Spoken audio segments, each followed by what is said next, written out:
atusaidie sana. Amen. Basi tunayo heshima mbele za Mungu, na sote sasa tutakwenda kuomba mbele za Mungu kwa ajili ya kumshukuru na kufungua ibada yetu rasmi, na Yesu apate kutubariki sote. Tuombe wote kwa pamoja. Mungu wetu unayeishi milele, tunakushukuru kwa ajili ya nafasi hii ambayo umetupa ya kuwa katika tukio hili ambalo ni tukio kubwa la kifamilia. Tunakuomba Bwana, kwa huruma na rehema zako nyingi, utufunike wakati huu umiliki kaskazini, mashariki, magharibi na kusini, katika mipaka yote ya mji huu, ili wakati tunapokwenda kuianza ibada hii tuanze pamoja na wewe na tuweze kumaliza pamoja na wewe. Wewe ni Alfa na Omega, Mungu wa kwanza na wa mwisho. Tupae nguvu za kuanza na nguvu za kumaliza. Tunaomba Roho yako Mtakatifu atufunike na kutuongoza na kutusaidia katika ibada hii, na mkono wako upate kuonekana. Bwana, onekana kaskazini, mashariki, magharibi na kusini, katika mipaka yote ya ibada hii, na roho zote za upinzani ambazo zimeinuliwa katika tukio hili tunazifunga na kuziweka chini, na hazitanyanyuka tena. Mamlaka zote za mashetani, mamlaka zote za mapepo na majini, na roho zote za upinzani tunazifunga na kuziweka chini. Bwana, tunakuomba mkono wako ambao ndio mkono pekee wa ushindi uwe pamoja nasi kwa ajili ya utukufu wa jina lako, na kila mmoja aseme amina. Amina. Tutasoma kitabu cha Mhubiri sura ya 3 na mstari wake wa kwanza mpaka wa 4, na sura ya 7 ya Mhubiri mstari wa kwanza mpaka wa 3.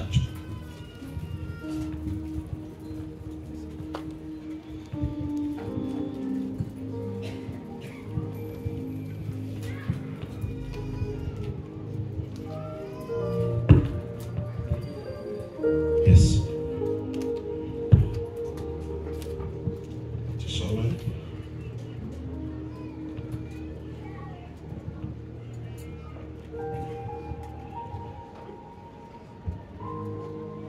Kitabu cha Mhubiri sura ya 3 kuanzia mstari wa kwanza hadi wa 3, nitasoma kwa jina la Yesu Kristo wa Nazareti.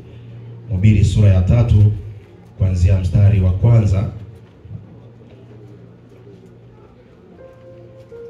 Kitabu cha Mhubiri sura ya 3 kuanzia mstari wa kwanza, nasoma kwa jina la Yesu Kristo wa Nazareti.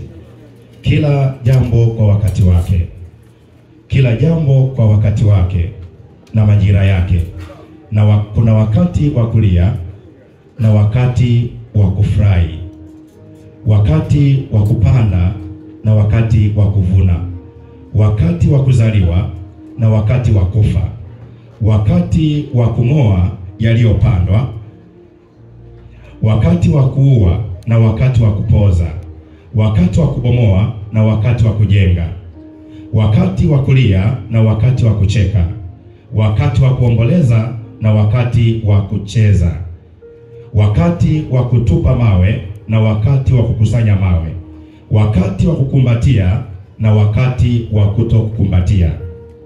Mstari wa 6, wakati wa kutafuta na wakati wa kupoteza, wakati wa kuweka na wakati wa kutupa. Mstari wa 7, wakati wa kurarua na wakati wa kushona, wakati wa kunyamaza na wakati wa kunena. Sura ya 7.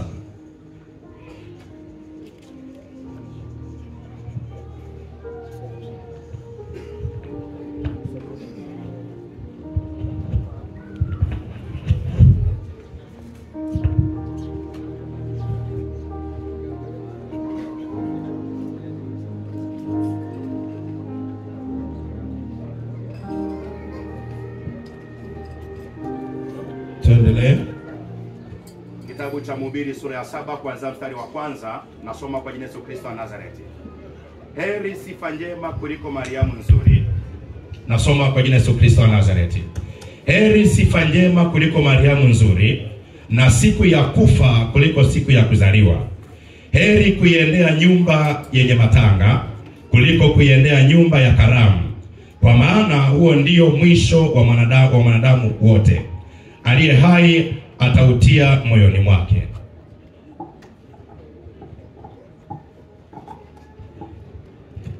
Na Ufunuo sura ya 14 na mstari wa 13.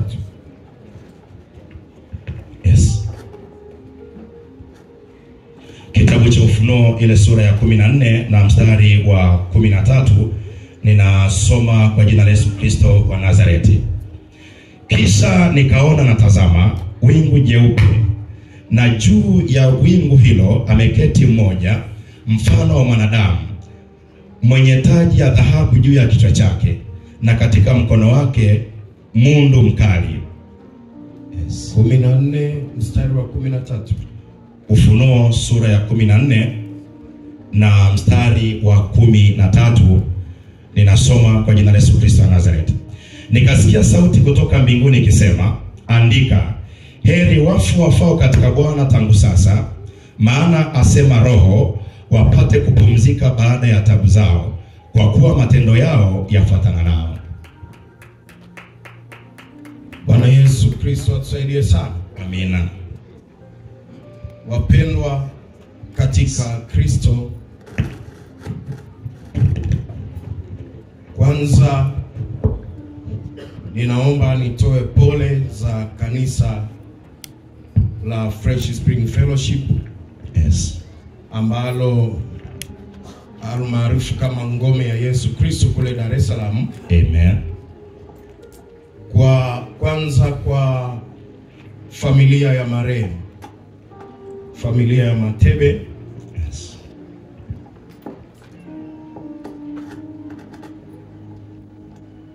Na pili, tutoe pole kwa wana kijiji wote ambao walikuwa ni wenzake na ndugu yetu MC Pilipili. Tatu, kwa viongozi wetu akiwemo Mheshimiwa Waziri wetu ambaye pia ni mbunge katika maeneo haya. Na 4 ni kwa Watanzania wote ambao walioguswa na tukio hili la kumpoteza ndugu yetu na rafiki yetu na mtumishi mwenzetu. Yes.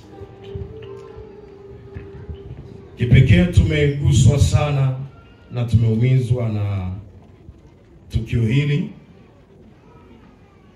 lakini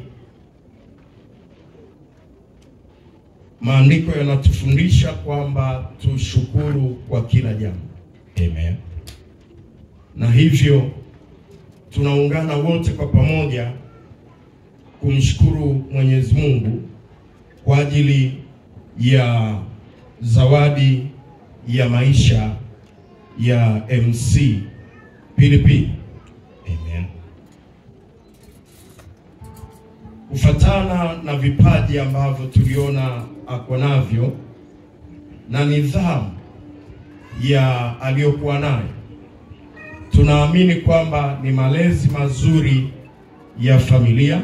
Amen. Lakini pia na ndugu na wanakijiji ambao mlimlea, na leo amefanyika kuwa baraka kwa taifa nzima. Amen. Na Afrika na ulimwengu mzima wakati mwingine. Amen. Kufuatana na maandiko matakatifu, Yes. tunajua ya kwamba kuna kifo cha laana, Amen. na kuna kifo cha baraka. Amina. Kama yanavyosema maandiko matakatifu ya kwamba heri wafu wafao tangu sasa katika Bwana, Amen. ili wapate kupumzika baada ya taabu zao. Yes. kwa kuwa matendo yao yanafuatana na. Amina. Kifo cha baraka, Amen.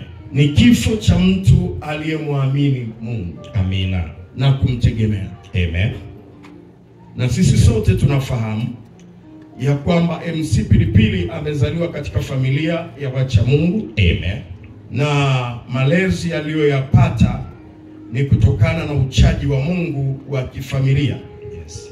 Ambapo tunashuhudia kwamba katika familia yao kaka yao mkubwa ni mchungaji, naye ni mtumishi wa Mungu. Amen. Na baadaye MC Pilipili naye baada ya kutumikia Mungu, baada ya kutumikia vipaji vyake alivyokuwa navyo vingi, Yes. lakini mwisho wa siku aliangukia mikononi mwa Mungu kwa maana ya kumtumikia Mwenyezi Mungu. Amen. Na hii ni baraka ambayo ni kubwa sana. Yes. Duniani mwanadamu ana siku mbili tu. Amen. Ambazo ni kubwa. Siku ya kwanza ni siku ya kuzaliwa. Amen. Ambayo ndani ya siku hii, Yes, kuna uchungu mkubwa. Amen. Na machozi na kilio. Yes. Kwamba mwanamama anapokaribia kujifungua, Amen. anapata utungu ambao ni wa kuzaa. Na kwa sababu hiyo katika harakati za kuzaa, Amen. analia machozi. Amina. Lakini vile vile, Yes, mtoto ambaye anayezaliwa, Amen. anapotoka tumboni, Yes, anakuwa na kilio ambacho ni kikubwa. Yes. Na hii inatupa ufunzo kwamba mtoto anapokuja duniani, Amen. kwa sababu dunia ina mambo mengi mazito na makubwa, kwa kuwa ni mgeni katika ulimwengu, Yes. ndio kwa maana analia kwa sababu ya changamoto na mambo ya dunia Amen. ambayo yanayomkabili mbele yake. Amina. Na sisi tunafahamu kwamba mtoto kabla hajakuwa ni malaika. Amen. Anakuwa ni malaika, ana macho ya kimalaika, anaweza kuona vitu vikubwa, na ndio maana anaweza kulia kwa uchungu, kwa sababu anaona mambo ambayo atakuja kukabiliana nayo katika ulimwengu. Uchungu na kilio cha pili, ambayo ndio siku ya pili, ni siku ya kufa kwa mwanadamu. Yes. Ambapo siku hiyo kuna uchungu wa mauti. Amen. Kwamba ni wakati wa kutoa uhai wake, lakini pia mama aliyezaa, Amen. ndugu wa karibu, Amen. na watu wale ambao walioguswa na msiba, walioguswa na maisha ya mtu huyo, na wanauona mwisho wake. Yes. Lazima kutakuwa na vilio, kutakuwa na maumivu, kutakuwa na uchungu. Na ni muhimu sana tukakumbushana Amen. kwamba kufatana na mwanadamu kuwa na hizi siku ambazo ni mbili. Amen.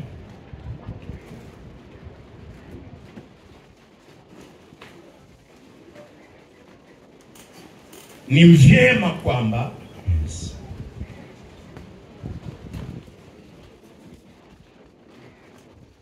kila mmoja akampa Yesu maisha ya kwake, Amen. ili awe shujaa wake Amen. katika wito wake duniani.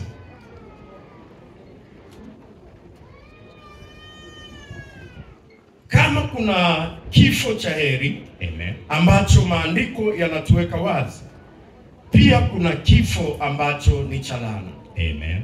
Kifo cha laana ni kwa wale watu ambao hawaku mpa Yesu Kristo maisha yao.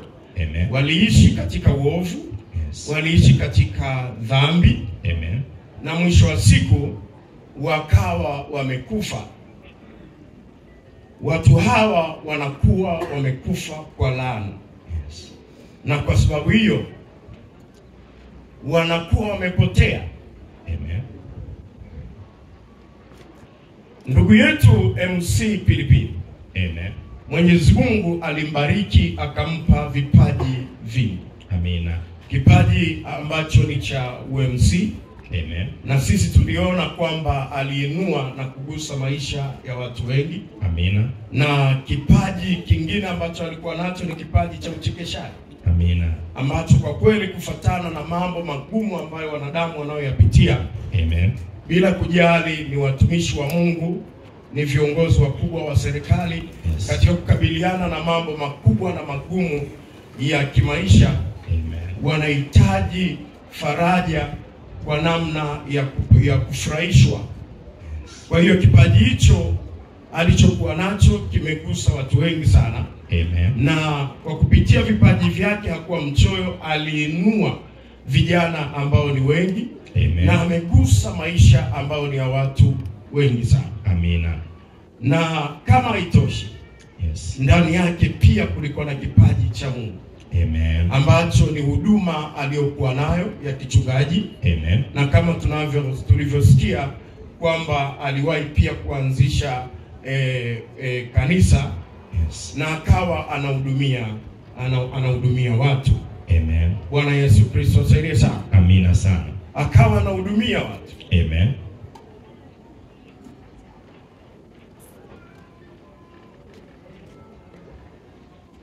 Alifanikiwa kumkumbuka Mungu. Amina.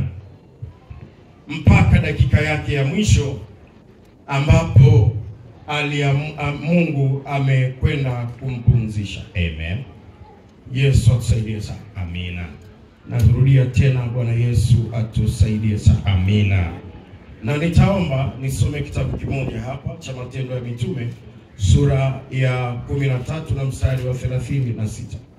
Kitabu cha Matendo ya Mitume sura ya 13 na mstari wa 36. Ninasoma kwa jina la Yesu Kristo wa Nazareti. Kwa maana Daudi akisha kulitumikia kusudi la shauri la Mungu katika kizazi chake, alilala akawa pamoja na baba zake, akaona uharibifu. Ni vyema kwamba kila mtu akakumbuka Amen. kwamba Mungu anapomleta duniani, Yes. anamleta kwa ajili ya kulitumikia kusudi la Mungu duniani. Amina. Na kama tunavyoyaona maandiko matakatifu, Amen. maandiko yanatueleza Daudi ambaye alikuwa ni mfalme wa Israeli, Ndio. akiisha kulitumikia shauri la Mungu, Amina. alilala Yes. na baba zake. Amen. Na hii ni kwa sababu Amen. Mungu ametuumba Yes. kwa lengo moja. Ndio. Kwanza tumjue, Amen. pili tumpende Amina. kwa akili zetu zote na kwa nguvu zetu zote, Amen. na tatu Ndio. tumtumikie yeye. Amina. Na kwa kuwa mwanadamu ana vipande viwili. Amen. Kipande cha kwanza ni kipande cha mwili, Amina. na kipande cha pili ni kipande cha roho. Amen. Kwamba katika roho sisi tumetokana na Mungu. Amina. Maandiko yanazungumza wazi ya kwamba mtu wa kwanza atoka katika udongo. Amen. Kama walivyo watu wa udongo, Ndio. ndivyo alivyo yeye wa udongo. Amina. Na mtu wa pili atoka mbinguni. Amina. Kama alivyo yeye wa mbinguni, Amen. ndivyo walivyo wote wa mbinguni. Amina.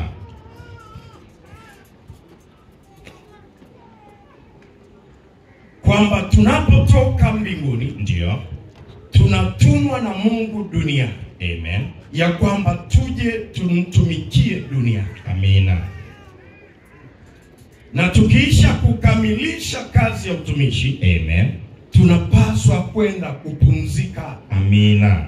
Manake tunarudi kupeleka ripoti mahali tulipotoka. Amen. Na inapofika wakati wa kurudi, Ndio. mtu yule wa udongo, Amen.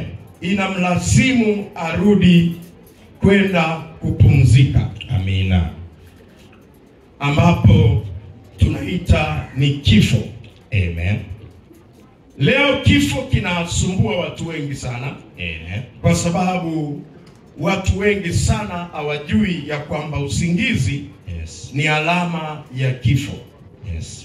Kwamba Mungu alipoumba masaa 24, masaa 12 ya mchana ni masaa ya kufanya kazi. Masaa 12 ya usiku ambayo giza, kuna kuwepo na giza kubwa, ni masaa ya kupumzika, kwa maana ya kulala. Na hapo ndipo alipoficha siri ya zile siku mbili, kwamba mwanadamu ana muda wa kuishi, lakini pia ana muda wa kufa. Usingizi ni siri nzito sana. Ya kwamba kila mwanadamu anapokwenda kulala, ni usingizi tu unamvamia. Na uchovu wa mwili. Na hajui ni nini kitakachofuata baadaye. Kwa sababu mwili ukishagandamizwa na usingizi, unalazimika kusinzia na kulala. Hii ni siri ya kifo. Kwamba kila mwanadamu anakufa kila inapoitwa leo.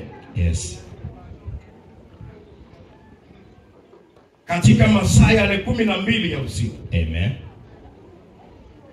Na inapofika alfajiri ama asubuhi, mwanadamu anaamka tena. Inakuwa ni siri ya ufufuo. Kwamba kuna wakati wa kuishi, na kuna wakati wa kufa. Na Yesu Kristo ambaye ndiye Bwana wa ufufuo, kwamba watu wote waliomtegemea atawafufua siku ya mwisho. Na ni vyema kila mmoja akafahamu ya kwamba mwezi huu tulionao ni mwezi wa 11, ambapo kufuatana na maandiko matakatifu tunaelekea mwisho wa mwaka. Kwamba mwaka una miezi 12. Kuanzia mwezi wa 10 kuelekea mwezi wa 12, kuna kuwa na vifo vya aina nyingi. Ajali zinakuwa nyingi. Vifo vya ghafla vinakuwa vingi. Na ndio kwa maana baada ya watu wengi kujua namna hiyo, wanaanza maombi mapema. Kwa ajili ya kukabiliana na hatari ambazo wakati mwingine zinatisha mwisho wa mwaka. Kwa kuwa mwezi wa 12 umebeba mwisho wa mwaka, Shetani anapenda kuelekeza majeshi yake mwishoni, ili kwamba aweze kukatisha maisha ya watu mwisho wa mwaka. Lakini yoyote ambaye aliyemtegemea na kumtumaini Mungu, na kusimama katika nafasi yake, mipango yote mibaya ya maadui, na mabaya yote hayawezi kumpata. Katika mwezi wa 10 tunakumbushwa ya kwamba nambari 10 ina nambari 11. Manake tunaanzia namba 10. Namba 10 inasimamia amri 10 za Mwenyezi Mungu. Na Yesu Kristo mwenyewe alipokuja, aliongeza amri, asema amri mpya na wapeni, pendaneni. Akatoa na amri zingine za kutoa mapepo, na ziko amri nyingi ambazo ziliongezeka. Lakini nachotaka kusema ni nini? Amri ya kwanza inazungumzia uhusiano wa mwanadamu na Mungu. Kwamba kila mwanadamu aliyezaliwa na mwanamke, ni sharti atengeneze mahusiano mazuri na Mungu. Katika ulimwengu huu ambao uliojaa changamoto nyingi. Ndio kwa maana amri hiyo inaweka wazi kwamba tumpende Bwana Mungu wetu. Kumbukumbu la Torati ile sura ya 4 na mstari wa 5. Kitabu cha Kumbukumbu la Torati sura ya 4 na mstari wa 5, ninasoma kwa jina la Yesu Kristo wa Nazareti. Angalieni, nimewafundisha amri na hukumu, ndio vile vile kama Bwana Mungu wangu ndio alivyoniamuru, ili mzitende katika nchi muingiayo kuimiliki. Zishikeni basi mkazitende, ndio maana hii ndio hekima yenu na akili zenu, ndio machoni pa mataifa watakazozishika hizi amri zote. Sura ya 6 mstari wa 4. Kitabu cha Kumbukumbu la Torati sura ya 6 na mstari wa 4, nasoma kwa jina la Yesu Kristo wa Nazareti. Sikiza Israeli, sikiliza Israeli, Bwana Mungu wetu, Bwana ndiye mmoja. Nawe umpende Bwana Mungu wako, kwa moyo wako wote, na kwa roho yako yote, na kwa nguvu zako zote. Amen. Jambo la kwanza ni kumpenda Mungu. Yes. Kwa moyo wako wote. Amen. Kwa nguvu zako zote. Amina. Na kwa akili zako zote. Amen. Na huwezi kumpenda Mungu kabla haujamjua. Amina. Yeye anasema na wapenda wanipendao, ndio, nao wanitafutao kwa bidii, amen, wataniona. Amina. Na upendo huu wa kwanza ni unazungumzia mahusiano. Yes. Mahusiano kati ya mwanadamu na Mungu. Amen. Katika ulimwengu huu. Amina. Upendo ambao ni namba 2, ndio, anazungumzia kumpenda jirani yako. Amen. Kama nafsi yako. Yes. Kufuatana na kitabu kile ambacho ni cha Luka sura ya 4, sura ya 10 na mstari wa 27. Kitabu cha Luka sura ya 10 na mstari wa 27, ninasoma kwa jina la Yesu Kristo wa Nazareti. Ndio. Akajibu akasema, mpende Bwana Mungu wako kwa moyo wako wote. Pende Bwana Mungu wako kwa moyo wako wote, na kwa roho yako yote, na kwa roho yako yote, na kwa nguvu zako zote, na kwa nguvu zako zote, na kwa akili zako zote, na kwa akili zako zote, na jirani yako kama nafsi yako. Na umpende na jirani yako kama nafsi yako. Amen. Tunaona jambo la kwanza ni la mahusiano kati ya Mungu na mwanadamu. Amen. Lakini jambo la pili Mungu anasisitiza ni mahusiano kati ya mtu na mtu. Amina. Na hii anahubiri habari ya upendo. Amen.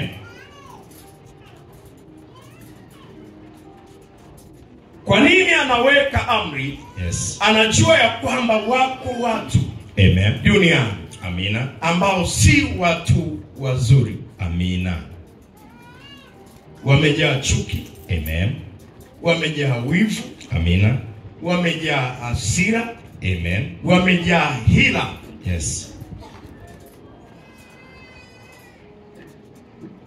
Na ndio kwa maana anaweka iwe amri. Amen. Kwamba kumpenda jirani yako ndio, sio ombi. Amina. Ni amri. Amen. Sio chaguo. Amen. Ni amri. Amina. Ya Mwenyezi Mungu. Amen.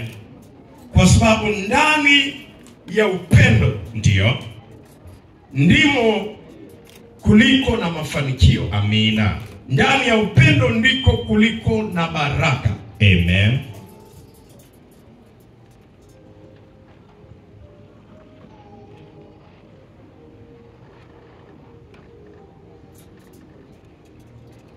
Leo watu wengi hawapendani. Yes. Hakuna dunia ambayo utazaliwa peke yako. Amen. Lazima uwakute watu. Amina. Mungu akitaka kukubariki, yes, atakubariki kupitia watu. Amina. Mungu akitaka kukuinua, ndio, atakuinua kupitia watu. Amen. Mungu akitaka kukufanikisha, ndio, atakufanikisha kupitia watu. Amina. Duniani kuna watu wema. Amen. Lakini pia kuna watu wabaya. Amen. Na maandiko yameweka wazi, ndio, ya kwamba hata watu wabaya duniani, ndio, wameletwa kwa ajili ya siku ya ubaya. Amen. Kufuatana na Mithali ile sura ya 16 na mstari wa 4. Kitabu cha Mithali sura ya 16 na mstari wa 4, nasoma kwa jina Yesu Kristo wa Nazareti. Bwana amefanya kila kitu kwa kusudi lake. Bwana Mungu amefanya kila kitu kwa kusudi lake. Naam. Naam. Hata wabaya kwa siku ya ubaya. Hata watu wote wabaya, Amen, ni kwa ajili ya siku ya ubaya. Amina. Bwana Yesu atusaidie sana. Amina sana. Kupitia maandiko matakatifu, Amen. tunaona wazi, Yes, kwamba kifo, Amen, ni amri ya Mungu. Amina. Ya kwamba kila mwanadamu atakufa. Yes, Lakini sababu za kifo zipo.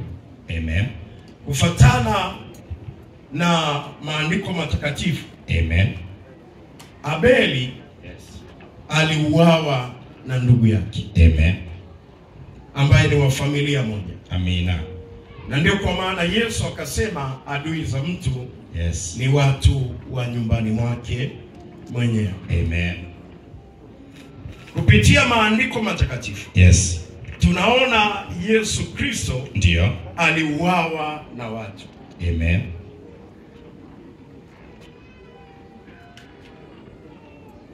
Na waliomuua walikuwa ni watu ambao ni wabaya walioko duniani. Yes.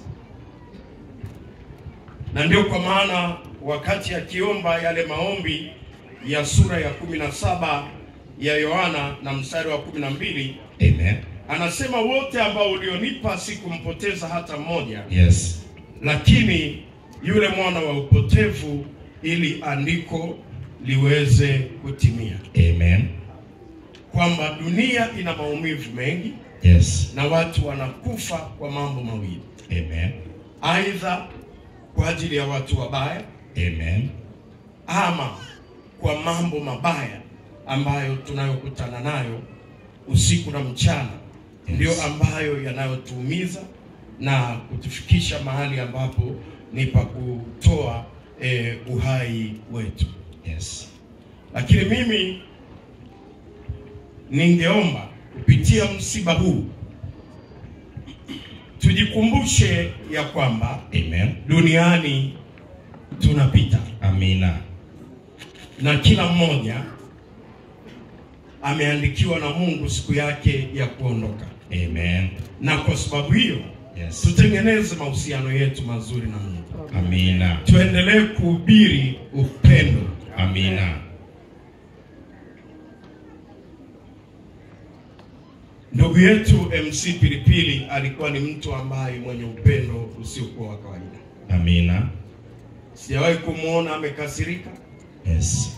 Sijawahi kuona akiwa na ugomvi na mtu yoyote. Yes.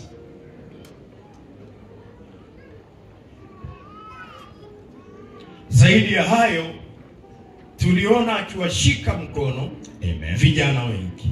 Yes. Katika tasnia ya UMC.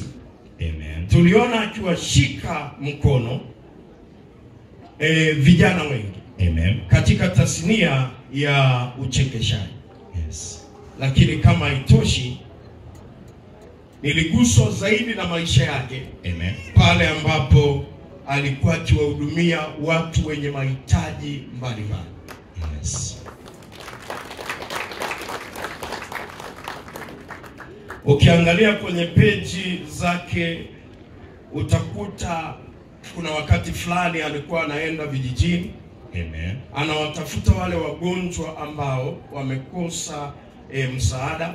Amen. Wenye matatizo ambayo ni makubwa. Yes. Anawasaidia kwa kufanya kampeni za kuchangisha, na baadaye wanapona. Yes. Kwa wale ambao Mungu aliwajalia kupona, wanapona. Lakini kwa wale ambao Mungu alipenda kuwapumzisha, aliwapumzisha. Amen.